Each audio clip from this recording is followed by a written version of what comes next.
प्रिय विद्यार्थियों, पूर्व व्याख्यानों में हमने स्नातकोत्तर उत्तरार्ध संस्कृत के पंचम प्रश्न पत्र में निर्धारित महर्षि पतंजलि प्रणीत व्याकरण महाभाष्य के प्रथम अध्याय के प्रथम पाद के प्रथम आहनिक पस्पशाहनिक का अध्ययन किया था।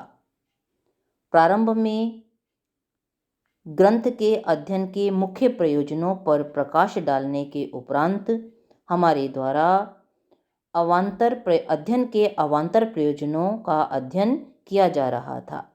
उसी क्रम में आगे बढ़ते हुए आज हम सप्तम अवान्तर प्रयोजन यो वा इमाम से अपना अध्ययन प्रारंभ करते हैं। देखिए, यो वा इमाम। यो वा इमाम पदशः स्वरशः अक्षरशः च वाचं विदधाति स आर्तवीजिनः भवति। आर्तवीजिनः स्याम् इति अध्येयं व्याकरणम्। यो वा इमाम शब्दशास्त्र देखिए इसका।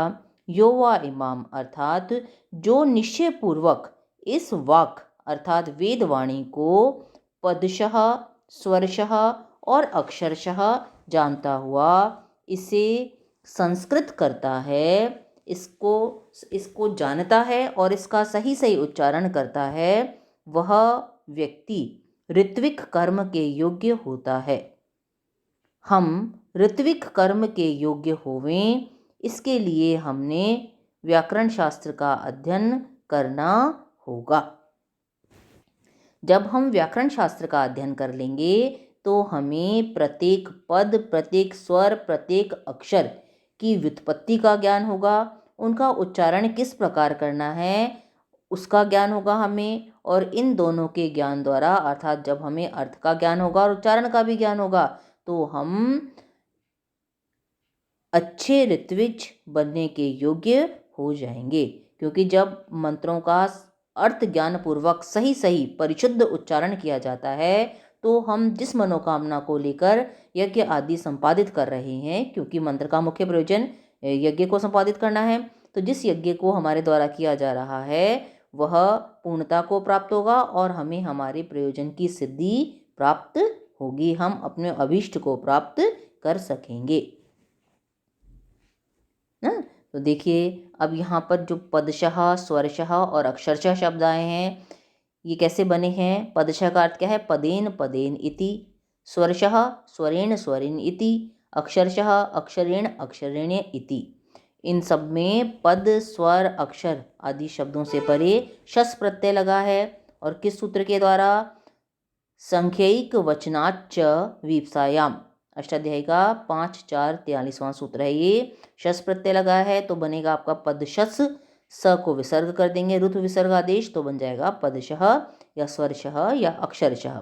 अर्थात प्रतिपद, प्रतिस्वर और प्रति अक्षर पूर्वक जो जानता है, मंत्रों का ज्ञान है जिसे।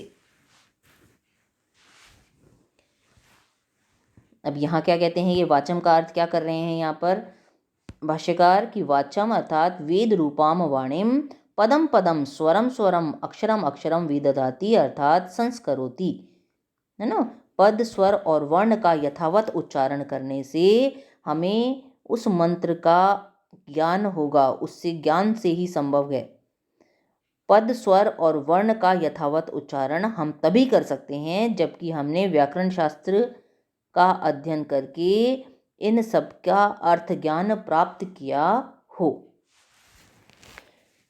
इस वाणी का प्रतिपद, प्रतिस्वर और प्रति अक्षर शुद्ध एवं अर्थ ज्ञान पूर्वक जो उच्चारण करता है वह ऋत्विज, यहाँ पर दोनों ले रहे हैं अपन, यजमान या याजक होता है। हम भी ऋत्विज कर्म करने के योग्य हों, इसके लिए हमें व्याकरण शास्त्र का अध्ययन करना होगा। अब आर्तवीजिनः का क्या अर्थ है यहाँ? ऋत्विजम अर्हति इति आर्तवीजिनः।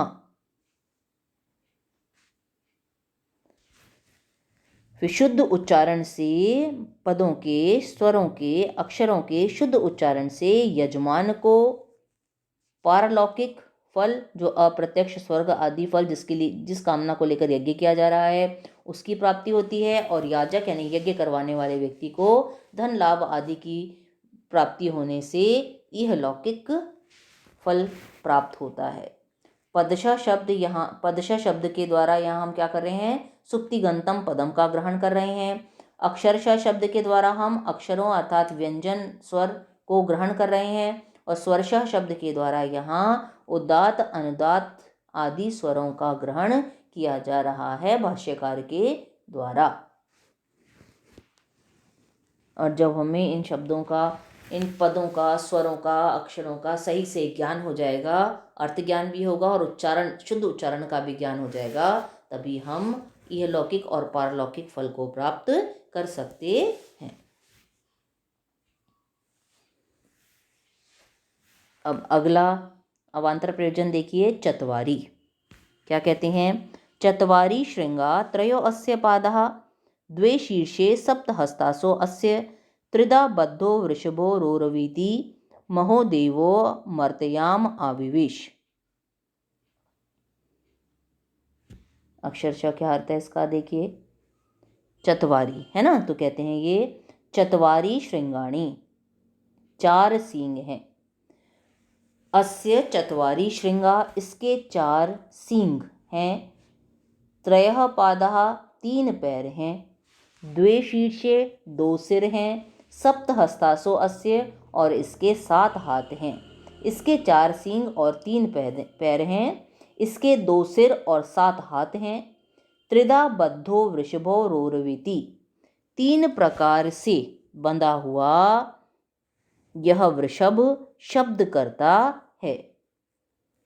महोदेवः मर्त्याम आविवेश, महान देव मरणशील मनुष्यों में प्रविष्ट हो गया है ना।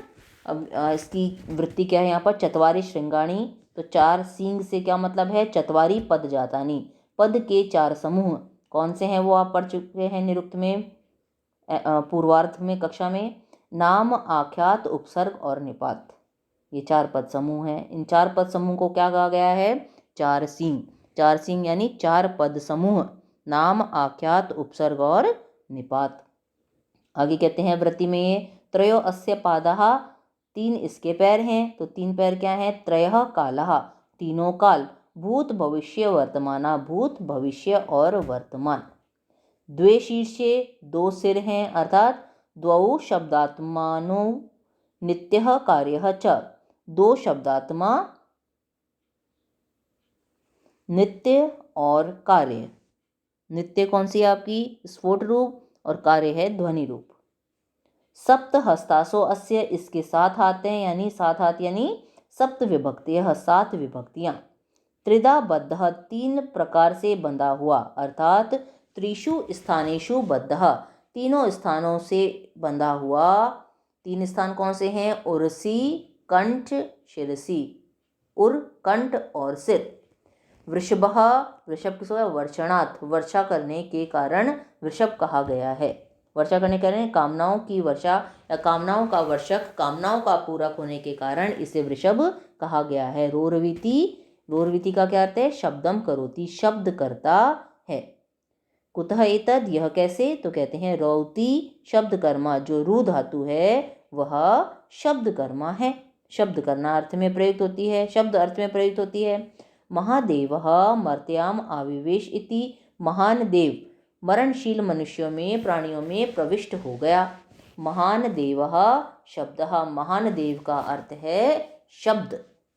मर्त्याम मरण धर्माणः मनुष्यः तान आविवेश, मर्त्य का क्या अर्थ है, मरण धर्मा मनुष्य, उनमें प्रविष्ट हो गया यह महान देव जो शब्द रूप है।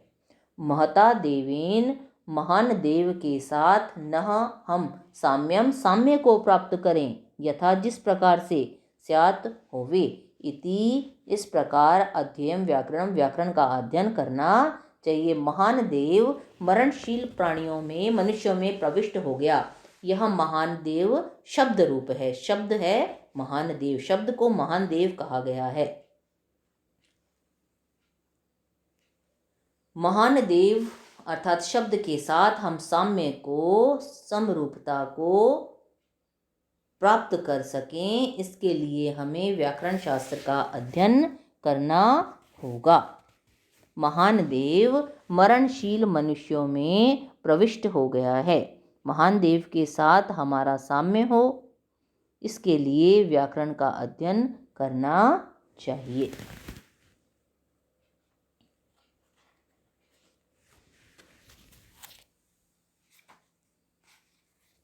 स्पष्ट है? रु धातु शब्द कर्मा है आपका, शब्द अर्थ में प्रयुक्त, शब्द गणना अर्थ में प्रयुक्त होती है। स्पष्ट है ये तो आपका। अब इसको ध्यान से देखिएगा। अगर कुछ परेशानी आती है, कुछ दिक्कत है तो आप पूछ सकते हैं, आपका स्वागत है।